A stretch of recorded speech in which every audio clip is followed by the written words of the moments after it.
Hello everyone, welcome to Gyanalaya. तो आइए आज हम बात करते हैं केवीएस के ऊपर। एक हमारी सब्सक्राइबर है and she is also messaged us, I mean she is mailed us कि भाई मैम आपके वीडियोस में हमेशा फॉलो करती हूँ। I am sorry, I am disclosing your name without like asking you, without taking your permission. तो उनका नाम श्वेता सिंह है और उन्होंने मुझसे ये बोला कि मैम आपके वीडियोस को मैं हमेशा फॉलो करती हूँ एंड आपके वीडियोस काफ़ी यूज़फुल रहते हैं। मैम प्लीज़ केवीएस के पैटर्न के लिए, केवीएस की तैयारी के लिए, जिसके लिए हम सब वेट कर रहे हैं, जो नोटिफिकेशंस निकलने वाला है 2025 का, उसके लिए मैम प्लीज़ बताएं कि हम कैसे प्रिपरेशन मोड को अपना कंटिन्यू कर सकते हैं या कैसे हम अपने प्रिपरेशन मोड को लेकर चलें।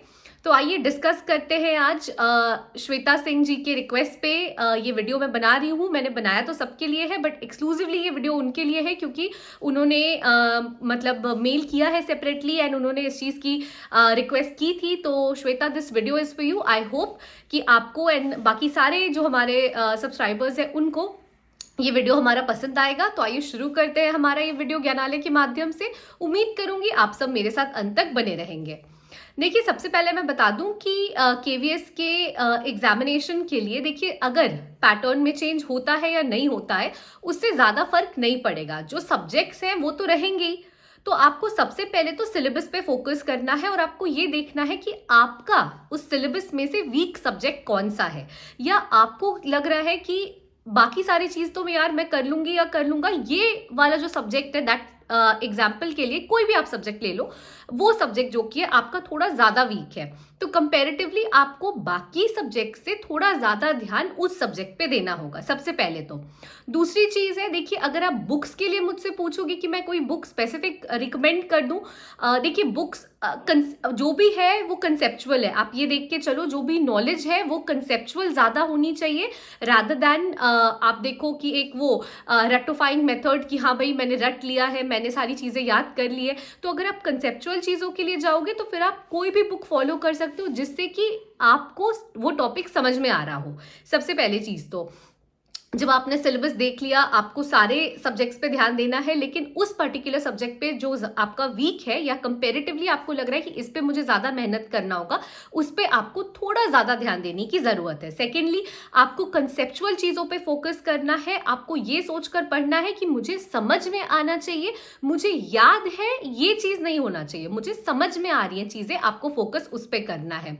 आप देखो कि मार्क्स कहाँ ज़्यादा दिए गए हैं। आप देखो कि देखिए, पीजीटी टीजीटी तो ऑलमोस्ट सेम है, पीआरटी का थोड़ा सा डिफरेंट हो जाता है, बट आप ये सोचकर देखो कि हाँ मुझे किस चीज़ के लिए, किस पोस्ट के लिए अप्लाई करना है। वहाँ पे आप जो उस हिसाब से आप बुक्स खरीदो, कोई भी बुक हो, मैं बुक रिकमेंड नहीं कर रही हूँ यहाँ पे।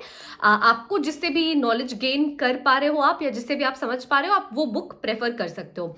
बुक के हिसाब से आपको अपने नोट्स बनाने हैं। जब आप बुक से पढ़ लो तो आप ये देखो कि ठीक है, कोई भी टॉपिक है आपने ले लिया, आपने बुक से उसे पढ़ लिया।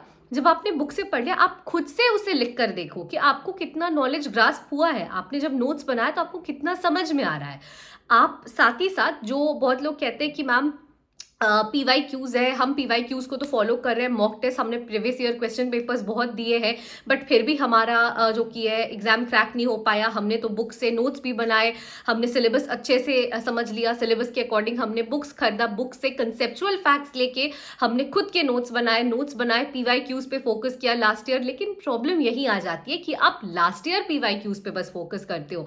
देखो, अगर आप ये देख रहे हो कि चेंज इन पैटर्न हो सकता है, अगर आप ये देख रहे हो कि ठीक है लास्ट ईयर इस तरह से क्वेश्चन पूछे गए हैं, या पिछले 10 साल के 5 साल के पेपर आपने देख लिया, आप कह रहे हो कि मैंने ये सब कुछ पढ़ के रखा है, तो हो सकता है ना कि अगर पेपर में चेंज है तो मेथड ऑफ क्वेश्चन वो भी जो कि वो थोड़ा घुमाकर पूछे, या method of asking questions in the paper हो सकता है वो थोड़ा डिफरेंट हो। तो उसके लिए भी आपको टेस्ट सीरीज, आप कोई भी टेस्ट सीरीज ज्वाइन कर सकते हो, या कोई भी आप कह सकते हो कि आप कोई भी पीवाई क्यूज जहाँ पे भी टेस्ट सीरीज करवाया जा रहा हो, टेस्ट सीरीज की प्रैक्टिस करवाई जा रही हो, आप उसे भी ज्वाइन कर सकते हो, ताकि ना सिर्फ पुराने जो क्वेश्चंस पूछे गए हैं उनके रिविजन हो, बट देन नए पैटर्न में जो क्वेश्चंस पूछे जा सकते हैं उनके भी रिवीजन हो।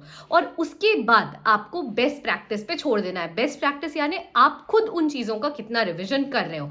तो ये 5 चीज़ें हैं जिसमें मैं डिस्टिंग्विश करना चाहूँगी, माफ़ कीजिएगा, केवीएस के आप कह सकते हो प्रिपरेशन को।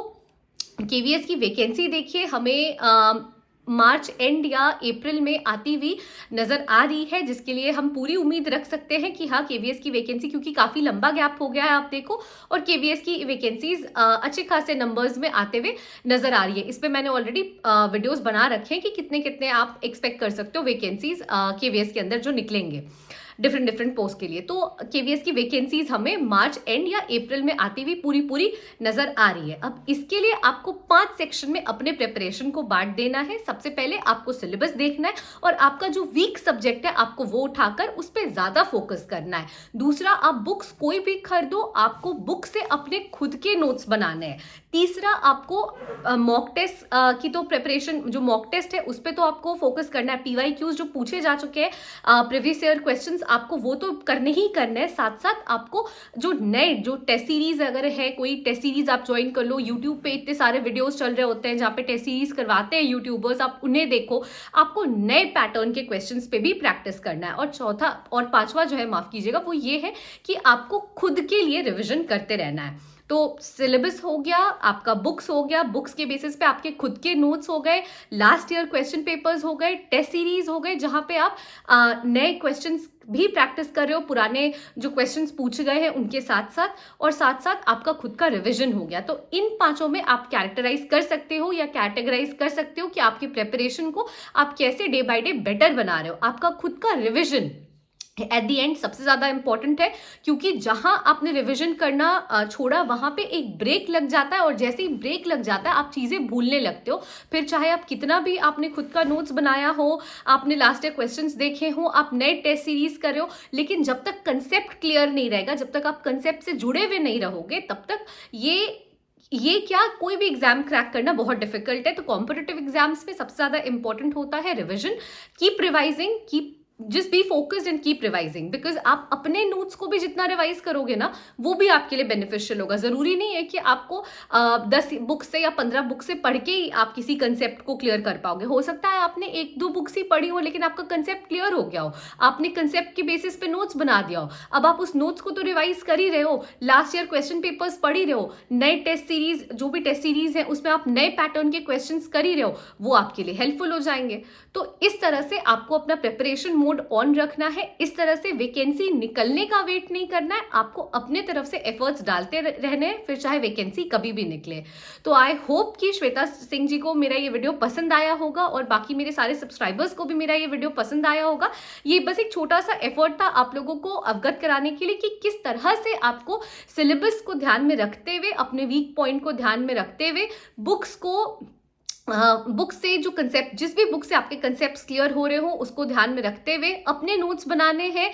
लास्ट ईयर क्वेश्चन पेपर्स तो रिवाइज करना ही है, नए पैटर्न के क्वेश्चंस भी जो पूछे जा रहे हैं उसे आपको देखिए, आपको 10 जगह मिलते हैं देखने को, आपको यूट्यूब पे देखने को मिल जाएंगे, आपको बुक्स में देखने को मिल जाएंगे, आपको उसे भी रिवाइज करते रहना है। और लास्ट में आपको अपने नोट्स को पूरी तरह से रिवाइज कर करके अपने दिमाग में उस चीज को बिल्कुल बिठा लेना है, ताकि कहीं से भी आपका कोई भी चांस सिलेक्शन का मिस नहीं हो पाए।